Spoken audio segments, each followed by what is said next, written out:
no ha pogut ser l'aplaudiment per l'equip número 1. Suzuki català, Francisco Javier Oliver, Salva Cabana, Ferran Casas, Víctor Casas!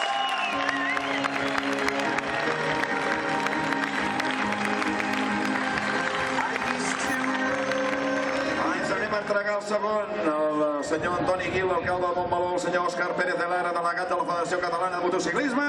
Vinga, endavant, anem a entregar, a donar també la mà i la felicitació per l'equip de Suzuki català. Javier Oliver, Salva Cabana, Ferran Casas, Víctor Casas.